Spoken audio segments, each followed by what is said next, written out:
Hello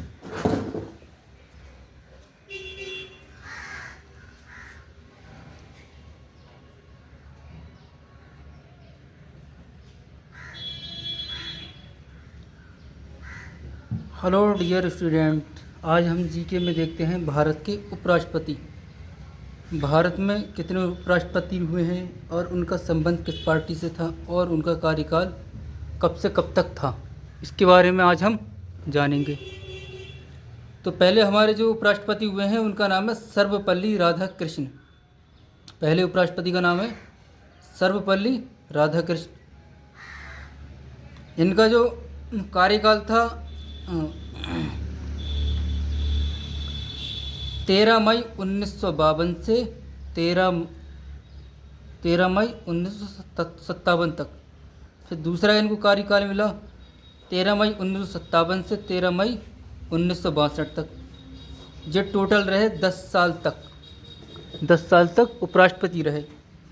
और इनका किसी पार्टी से संबंध नहीं था, ये स्वतंत्र थे, इंडिपेंडेंट थे, किसी पार्टी से इनका कोई संबंध नहीं था।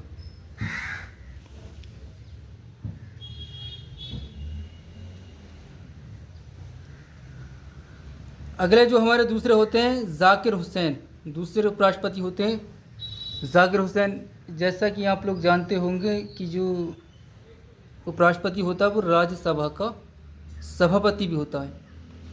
तो जाकिर हुसैन साहब थे 13 मई 1962 से 13 मई 1967 तक।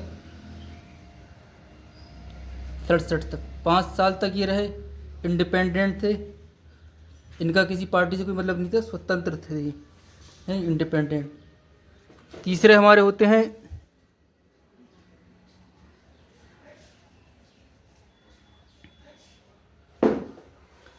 बीबी गिरी होते हैं 13 मई 1967 से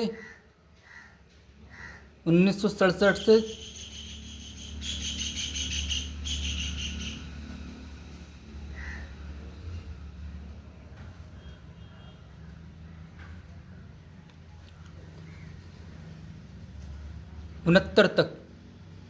त्यागपत्र दे देते हैं ये राष्ट्रपति के इलेक्शन में खड़े होने के लिए, है नहीं। इनका जो कार्यकाल होता है 1 साल 355 दिन का होता है नहीं।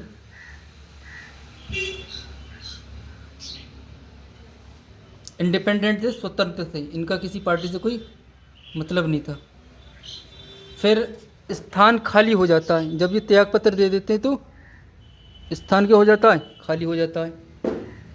तो स्थान जो खाली रहता है वो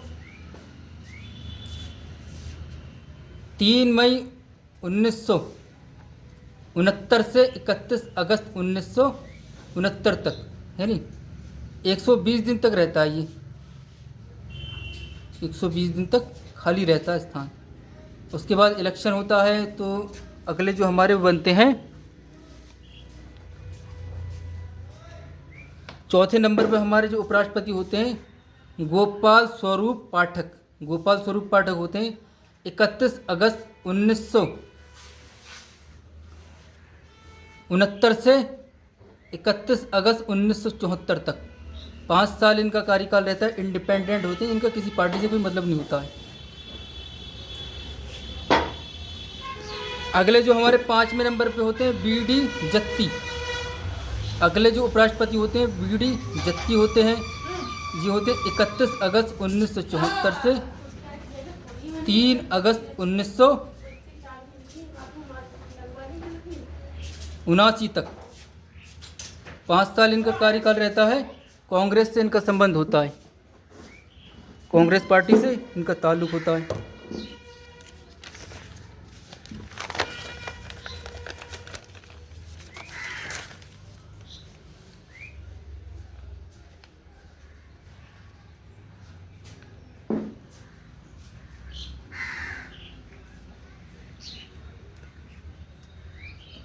छठे नंबर पे के हमारे होते हैं उपराष्ट्रपति मोहम्मद हिदायतुल्लाह हमारे छठे नंबर के उपराष्ट्रपति होते हैं। इनका कार्यकाल होता है 31 अगस्त 1979 से 31 अगस्त 1984 तक।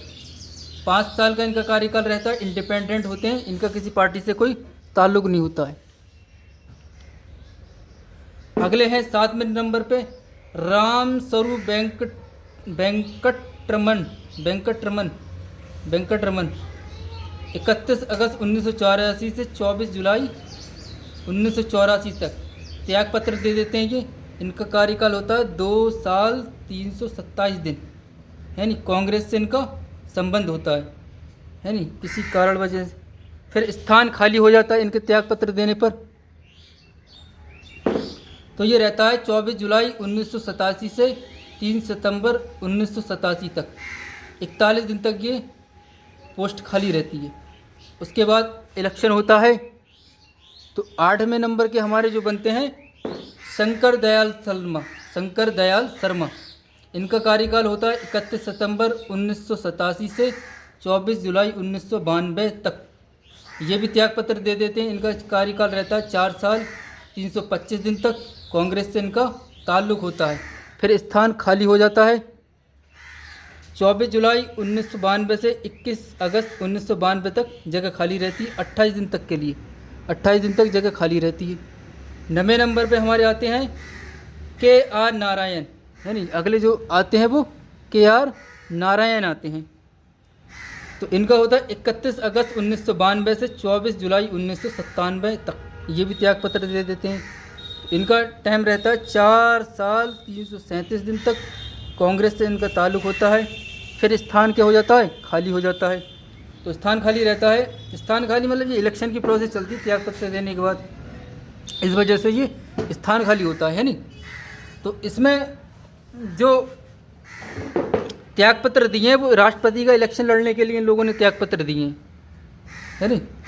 तो स्थान खाली रहता है 24 जुलाई 1997 से 21 अगस्त 1997 तक। 28 दिन तक खाली रहती है जगह, है नहीं।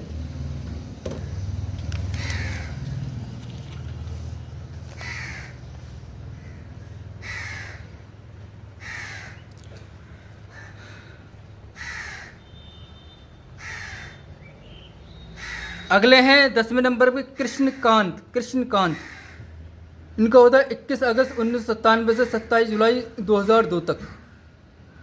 4 साल 340 दिन इनका हो जाता है निधन, है नहीं। 4 साल 340 दिन इनका निधन हो जाता है। जनता दल से ये होते हैं। इनकी पार्टी का नाम होता है जनता दल। फिर स्थान खाली हो जाता है इलेक्शन होने के लिए। तो 27 जुलाई 2002 से 19 अगस्त 2002 तक खाली रहता है, यानी 23 दिन तक।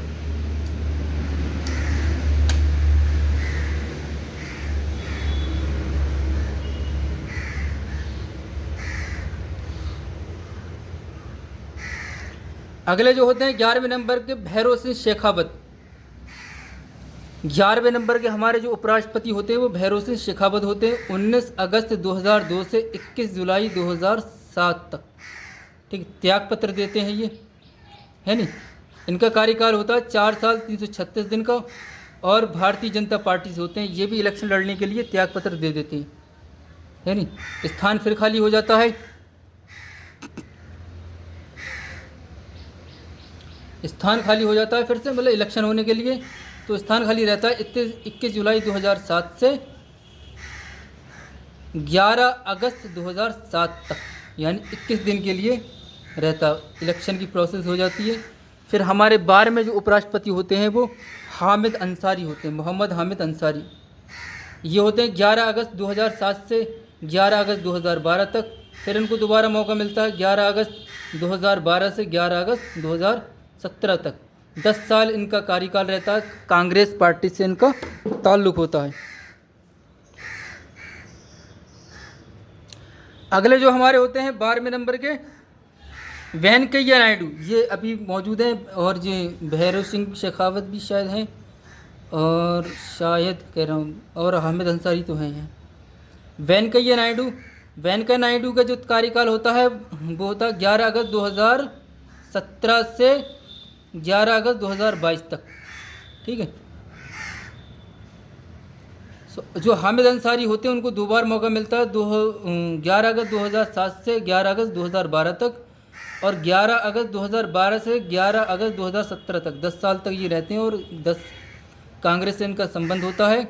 फिर अगले जो होते हैं उपराष्ट्रपति, उनका नाम होता है वेंकैया नायडू। ये होते हैं 11 अगस्त 2017 से 11 अगस्त 2022 तक, है नी, 5 साल इनका कार्यकाल रहता है। और ये होते हैं भारतीय जनता पार्टी से।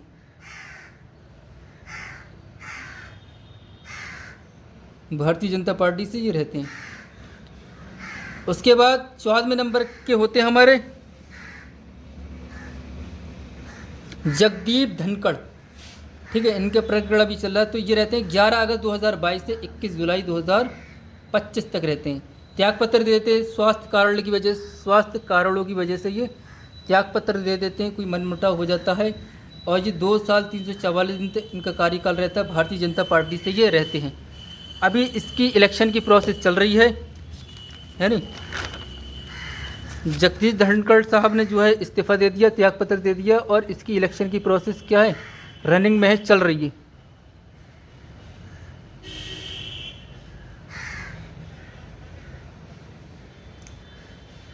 फिर स्थान खाली रहेगा ये, अब जब मैं वीडियो बना रहा हूँ तो आज तारीख है 4, तो स्थान ये खाली रहेगा 21 जुलाई से 2025 से 9 सितंबर को इलेक्शन हो जाएगा 2025 तक।